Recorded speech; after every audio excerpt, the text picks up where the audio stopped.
Jedi sought to rebuild. Within wounded temples, they lifted fallen texts and lit quiet flames, not in victory, but in mourning. Yet while they restored what they had lost, the galaxy whispered elsewhere. In a forgotten region, veiled in mist and long abandoned by starlight, ancient towers loomed, remnants of something older than memory. Deep within, among fractured statues and rune-lit tomes, the presence moved again. He was no warrior, not yet. A hooded figure in shadow, he studied the inscriptions not as relics, but as instructions. His hands traced scrolls of alchemy and scripts of forbidden thought. He sought not conquest, but understanding, and in that search, found power. In the dark, among the secrets of the dead, a new Sith took shape. His name was Rivan.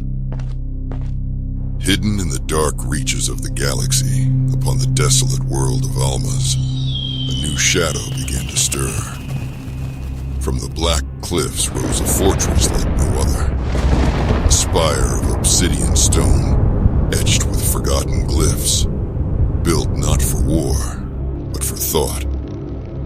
Within its cold halls, the one called Rivan moved not as a conqueror, but as a scholar of the Sith, his mind sharper than any blade.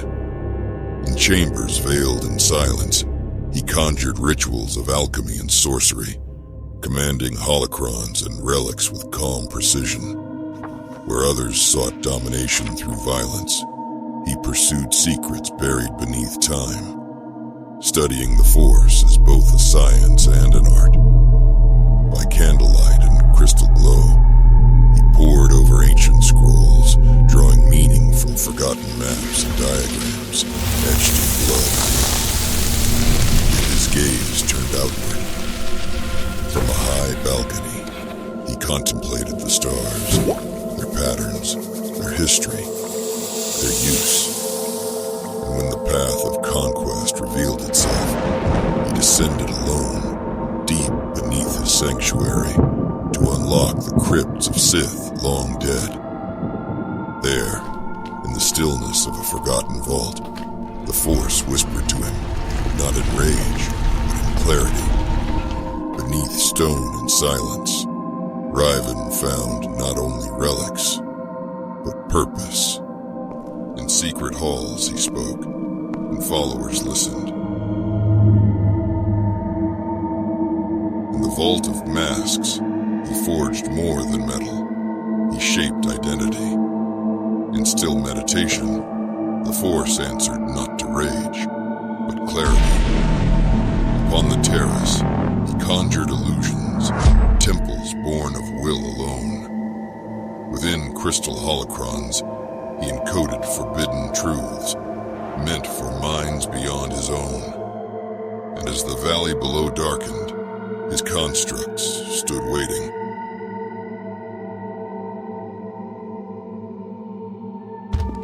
In chambers of illusion, where shadow bent to thought, Rivan walked beside reflections of himself, teaching the Force that truth could be shaped.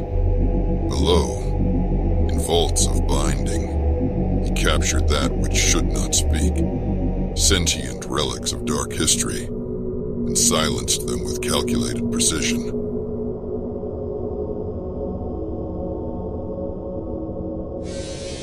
High in his tower, he carved his doctrine into stone, line by line, not to command, but to last. In the library's depths, he unearthed forgotten texts, scripts lost even to Sith memory. Each discovery refined his path, but not all vision could hold. One creation, meant to serve as the embodiment of control, collapsed in the cold outside, unable to contain what it had been given. Rivan did not flinch. He studied the wreckage not with regret, but with clarity. Power without balance was failure, and failure was information. Surrounded by rows of activated holocrons, Darth Rivan stood still. These were not trophies, but testaments. Echoes of thought, refinement, and obsession. Outside, in the volcanic ash fields near the fortress, he inspected a newer creation. A towering construct of dark alchemy and arcane design. It loomed incomplete, humming with latent power. It was closer, but still not the answer. So he turned away. Rivan descended the narrow road. At its end, the path gave way to a hidden grotto, sealed by time, remembered only by the Force. Inside, the stone walls curled around him like a memory. Deep within the vault of the way station, Darth Rivan stood face to face with a preserved Sith consciousness, a spectral remnant that whispered truths too dangerous for any holocron. As the ghostly voice faded, it guided him to a sealed chamber, lit by the glow of old starfire. There, carved into the stone, he uncovered a long-lost Sith star map, its celestial lines mapping ancient conquests and forgotten empires. But the map was only a key.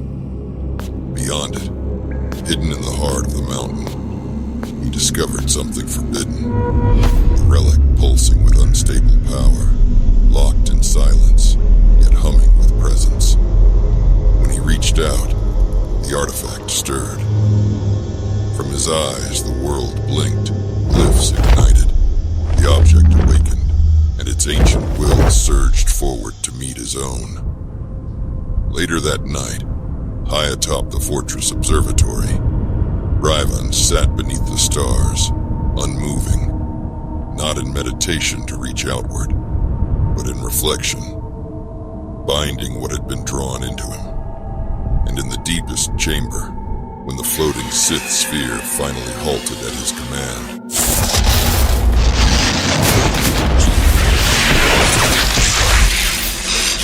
it shared a vision, one of consequence, fire, and design. As dawn broke, he emerged from the way station changed, not wounded, but redefined. And as he returned to the heart of his fortress and climbed the long stone steps to his throne, no being opposed him. There was only silence, the echo of power, and the beginning of Darth Rivan's reign. Though Darth Rivan ruled in silence from his obsidian throne, his hunger did not wane. It evolved. Power alone was no longer the goal. Permanence was. In the deepest vaults of his fortress, he began forbidden rituals, scarring time itself to bind his spirit into creation. As years passed, his fortress grew still, its corridors echoing only, with his voice murmuring ancient glyphs. Witnesses vanished. No assassins returned. It was said he sealed himself inside a hidden chamber, where flesh gave way to will, and mind became artifact. Some believe he perished in meditation. Others claim he succeeded, that his essence lives on inside a holocron, waiting to be found. But no record survived. No tomb was uncovered. Only a single phrase scratched into stone near the collapsed entrance.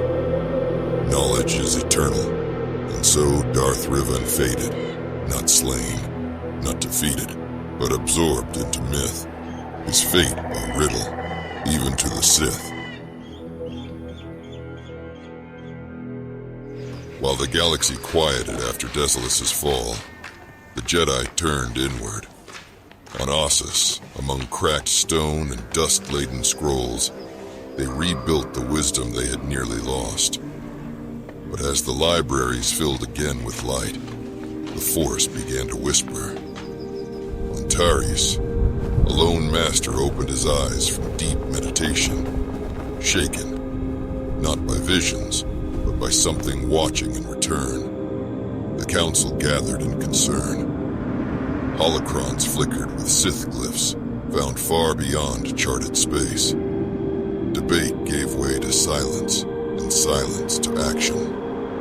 2 Jedi were sent, not to fight, but to listen. They returned with no enemy, no answers. Only the unsettling certainty that something immense had already moved through the shadows. In the deepest vaults of Ossus, their final words were etched in crystal. We never saw him, but he saw us.